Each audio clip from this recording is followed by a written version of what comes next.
If you're over 60 and you feel tired, not just at the end of a long day, but tired when you wake up, tired after lunch, tired even after a full night's sleep, I want you to know something before we go any further. This is not just aging. Your body is trying to tell you something. And most people, including most doctors during a routine 15-minute appointment, never get the time to fully explore what that something actually is. You've probably had this experience. You go to bed at a reasonable hour. You sleep 7, maybe 8 hours. And you wake up in the morning feeling like you barely slept at all. By 10 o'clock, you're already running low. By 2 in the afternoon, it feels like someone pulled the plug. Simple things, climbing a flight of stairs, carrying groceries, focusing on a conversation, take more out of you than they used to. And somewhere in the back of your mind, a quiet voice says, maybe this is just what getting older feels like. But here's what I want you to hear today, that quiet voice is wrong. Fatigue after 60 is not an inevitability. It is a signal. And signals have sources. The problem is that most health advice you find online, and a lot of what gets passed around in general conversation, was written for a body in its 30s or 40s. It doesn't account for the very specific biological changes that happen after 60. So people follow general advice, it doesn't quite work, and they assume the problem is them. It isn't. The advice just wasn't built for where you are right now. Stay with me, because there are 5 specific things happening in your body that could be quietly draining your energy every single day, and most people never connect the dots between them.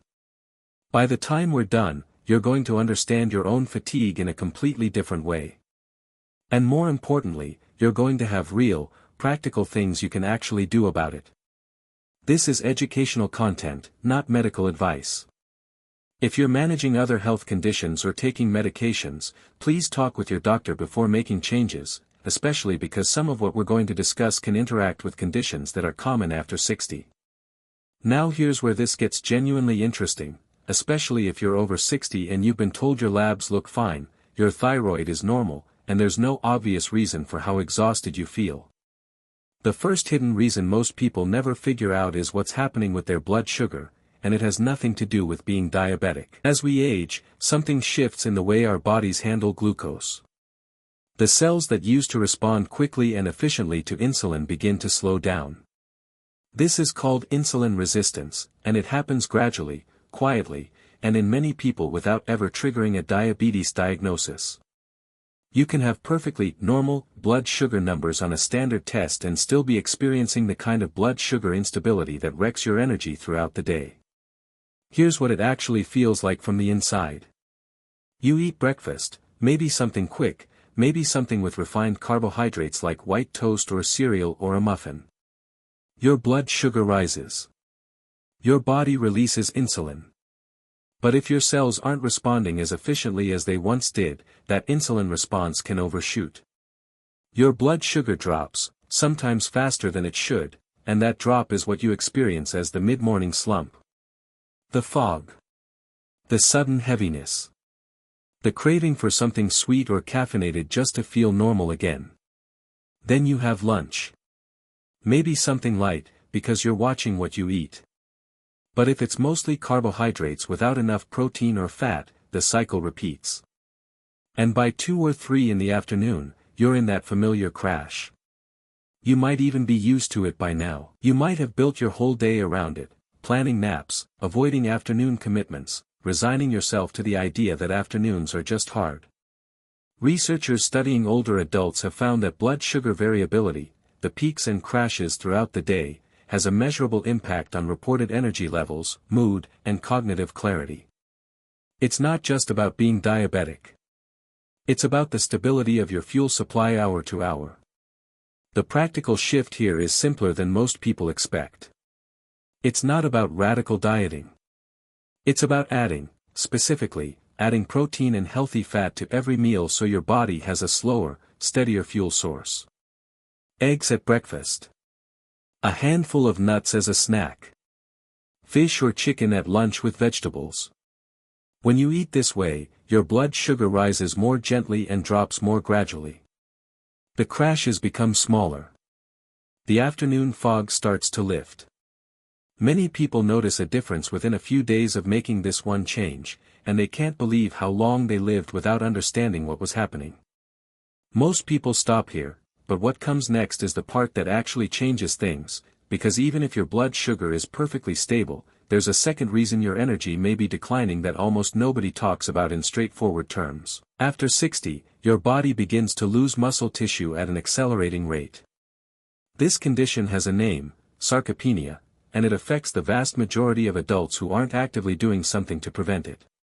By the time most people reach their late 60s or 70s, they may have lost a significant portion of the muscle mass they had in their 40s without ever realizing it was happening, because it happens slowly and because our culture doesn't talk about it enough. Now, why does muscle loss drain your energy? Because muscle is not just about strength. Muscle tissue is metabolically active.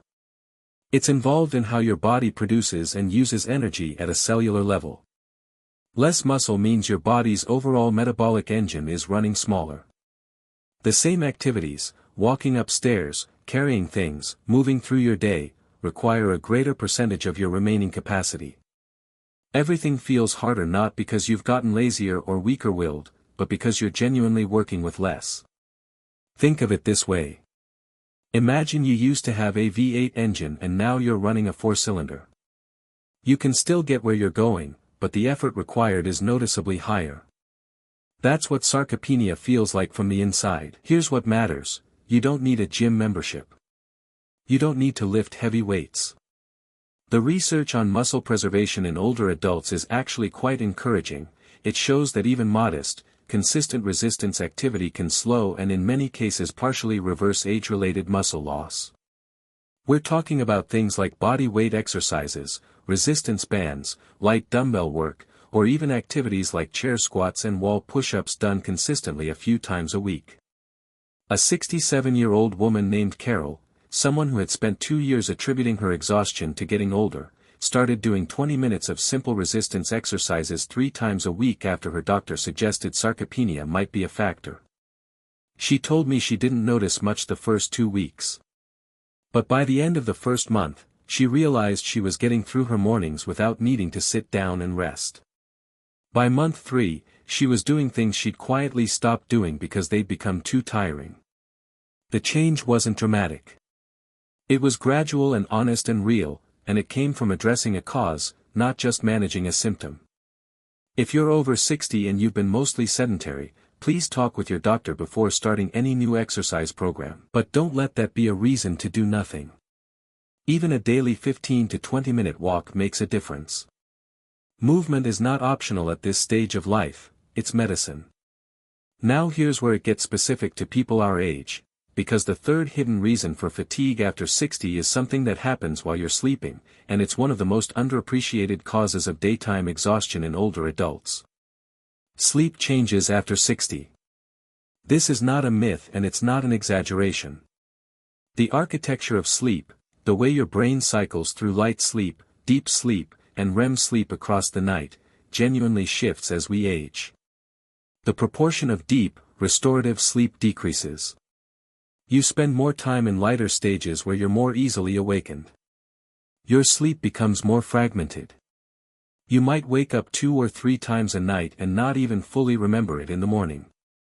The result is that you can spend 8 hours in bed and still wake up unrefreshed, because the quantity of sleep doesn't tell the whole story. It's the quality, specifically the depth, that determines whether your brain and body actually recovered. What disrupts sleep quality in older adults? Several things that are common and fixable. Blue light from screens before bed suppresses melatonin, the hormone that signals your brain it's time to sleep, and this suppression is actually more pronounced in older adults than in younger ones. A bedroom that's too warm disrupts deep sleep. Irregular sleep and wake times prevent your body from settling into a reliable rhythm. And conditions like sleep apnea, which become more common with age, can fragment sleep so severely that people wake feeling like they never slept at all, even if they don't remember waking up. The fixes are practical and don't require medication. A consistent sleep schedule, same bedtime, same wake time, even on weekends, is one of the most powerful things you can do to improve sleep quality over time.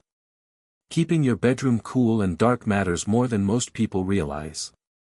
Reducing screen exposure in the hour before bed gives your melatonin system a chance to function properly. And if you suspect sleep apnea, if you snore, if you've been told you stop breathing in your sleep, if you wake with headaches, that's worth a genuine conversation with your doctor, because treating it can transform your daytime energy in ways that nothing else can replicate. And this is where it gets surprising, because the fourth hidden reason for fatigue after 60 is one that almost everyone underestimates, and it requires almost no effort to begin addressing. Dehydration. Most older adults are mildly dehydrated most of the time, and the reason is biological, not behavioral. The thirst mechanism, the signal your body sends when it needs water, becomes less sensitive with age. You simply don't feel thirsty the way you did at 40. So you drink when you're thirsty, which feels perfectly reasonable, but your body's thirst signal is now lagging behind your actual hydration needs. By the time you feel thirsty, you may already be mildly dehydrated. And mild dehydration, not severe, not dramatic, just the quiet kind, causes fatigue. It causes difficulty concentrating. It causes a low-grade heaviness that's easy to mistake for aging, or stress, or just having a bad day. Studies looking at hydration and cognitive function in older adults have found measurable impacts on energy and mental clarity even at hydration levels that most people would consider barely noticeable. The fix is straightforward: drink water on a schedule rather than waiting for thirst. A glass of water first thing in the morning before coffee or tea, a glass before each meal. One in the mid-afternoon.